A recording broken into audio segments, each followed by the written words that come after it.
Türkmenistanyň Günübatar Balkan welaýatynyň Jebel şäherçesinde täze halkara howa mendili gurulýar. Täze aeroportuň gurulşygy prezident Serdar Berdimuhammedowyň 1-nji ýylda gol çeken karary bilen Günnogdy hususy kärhanasyna ynanyldy. Azatlygyň çeşmeleri bu firmanyň Türkmenistana ozal guran aeroportlarynyň ýygyny çaldylar we Jebel howa mendilini gurmak barada tenderiň Günnogor firmasyna berilmegini sorak astyna aldylar. 1-nji ýylda Türkmenistanyň ministrler kabinetiniň ýanynaky ulaq we kommunikasiýalar agentliginiň Türkmen howa ýollary gurulugyny Balkan welaýatynyň Jebel şäherçesinde halkara howa mendilini gurmak barada Günnogdy hususy kärhanasy bilen şertnama baglaşmagy ygtyýar berildi. Türkmen medeniýetyne görä Türkmen howa ýollary agentligi Jebel şäherçesinde täze aeroport gurmak baradaky tenderi 2021-nji ýylyň iýun aýyna elan etdi. Jebel aeroportunyň gurulşy baradaky tenderiň Türkmen medeniýetyne çap edilmegi Günnogdy hususy kärhanasynyň ýurdun Günnogor sewtini guran beýleki bir halkara aeroportunyň Kerki halkara howa mendiliniň 2021-nji ýylyň 23-nji iýulyna açylyp ulanylmagy berilmeginiň edil ýyzyanyna gawat geldi. Günnogdy hususy kärhanasy 2018-nji ýylyň fevralyna Lewap welaýatynyň idare ediş merkezi bolan Türkmenabat şäherine beýleki bir halkara howa mendiliniň gurulşyny tamamlady. Azatlyk radiosynyň ýagdaýdan habarly çeşmeleri Türkmenabat we Kerki halkara howa mendilleriniň gurulşy bilen bagly käbir ýagdaýlary üns çekýärler we täze aeroportunyň gurulşynyň şol bir firma ananylmagyny sorak astyna alýarlar. Çeşmeler Türkmenabat halkara aeroportuny gonýan uçurlary goýulan ýanygyjyň aeroportuň yerleşýän ýerinden 28 kilometr töwere uzaklykdan Türkmenabatyň Kön aeroportunyň ýanygyç daşaýjy ýörüýte ýük ulaglary bilen daşalýanyny aýdýarlar. 2018-nji ýylda açylyp ulanylmagy berilen täze aeroportuň gurulşy taslamasyna uçurlar üçin gödeňine tutulan ýörüýte ýanygyç bekedi henizem doly işe girdilmendir. Çeşmeleriň maglumatlaryna görä Türkmenabat howa menziline niýetlenen ýörüýte ýanygyç bekedi aeroportdan 1 kilometr töwere uzaklykda ýerleşýär. Ýanygyç goýucu beketden aeroporta ýerasty turbalar çekilip meýilnama görä uçurlar şol turbalardan barýan ýanygyç bilen öpsün edilmelekeni. Ýöne çeşmeleriň öwrenen maglumatlaryna görä uçurlaryň şol ýerasty turbalar arkaly ýanygyç bilen öpsün edilmegi üçin ýörüýte enjamlar, nasoslar zerur bolup durýar. Şol nasoslar entek oturdulmandyr. Şonuň üçin Türkmenabatyň aeroportuna barýan uçurlar üçin zerur bolan ýanygyç ýörüýte ýanygyç daşaýjy ýük ulaglary bilen Kön aeroportdan daşalýar. Uçurlar üçin niýetlenen ýanygyç bekedi Türkmenabatyň täze halkara aeroportunyň 1 kilometr günortasynda ýerleşýär. Şol beketden uçur gonulgasyna ýerasty turbalar çekilipdir.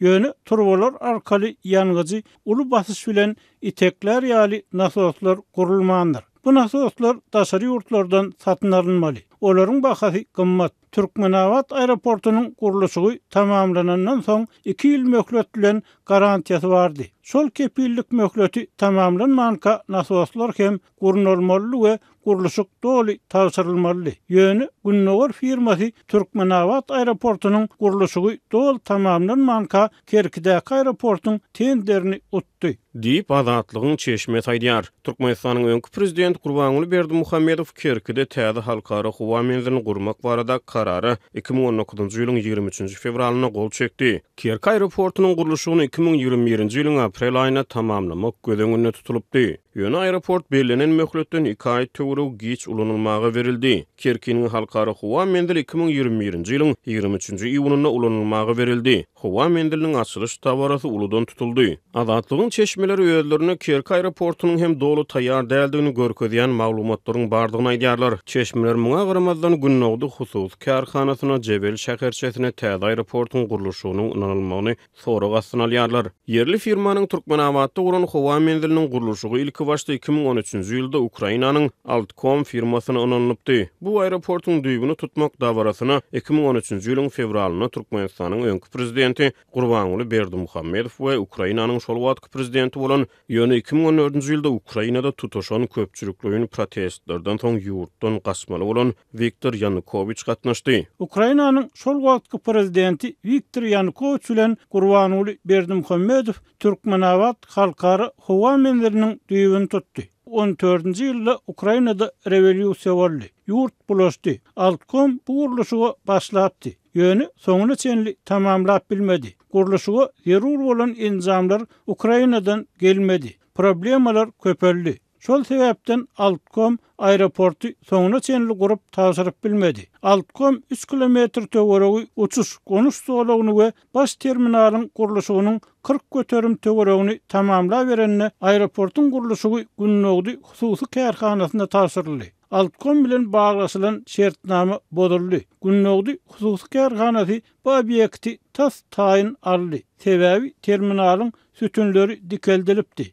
Uçuş gonuş sonragy taýinli. Iň möhimi aeroportun taslamasy, mailnamasy hemmedadi taýýar edilen soň günnägdi firmasy gurulşyny dowam etdirdi. Diýip çeşmemiz aýtdy. Azatlygyň çeşmeleriniň maglumatlaryna görä Türkmenabad halkara howa menziline gonýan uçurlar üçin zerur bolan ýanygyç serişleriniň henizem Kön aeroportunyň yerleşýän ýerinden daşalmagy dürli oňaýsızlyklar döredýär. Türkmenabadyň häzirki aeroportuny ýanygyç Kön aeroportunyň çäginden 28 kilometr uzaklykdan ýanygyç taşyjy ýürüýte ýük ulaglary arkalylaşalýar. Bu ýük ulaglary ýanygyçy wagtyny eltmek üçin uçurlary zerur bolan ýanygyç bilen öpçün etmek üçin köp wagt sarf etmeli bolýar. Bu dürli problemalara ýol açýar. Adatdan naşary ýagdaýlaryň ýüze çykmagy mümkin. Ýa-da her hili ulag hadisalarynyň bolmagy mümkin. Uzakdan ýanygyç taşalmagynyň her hili problemalara ýol açmagy mümkin. Aeroportun edil goleýyny 60 göterim tamamlanan ýanygyç bekedi bar. Onuň işe giridilmegi diňe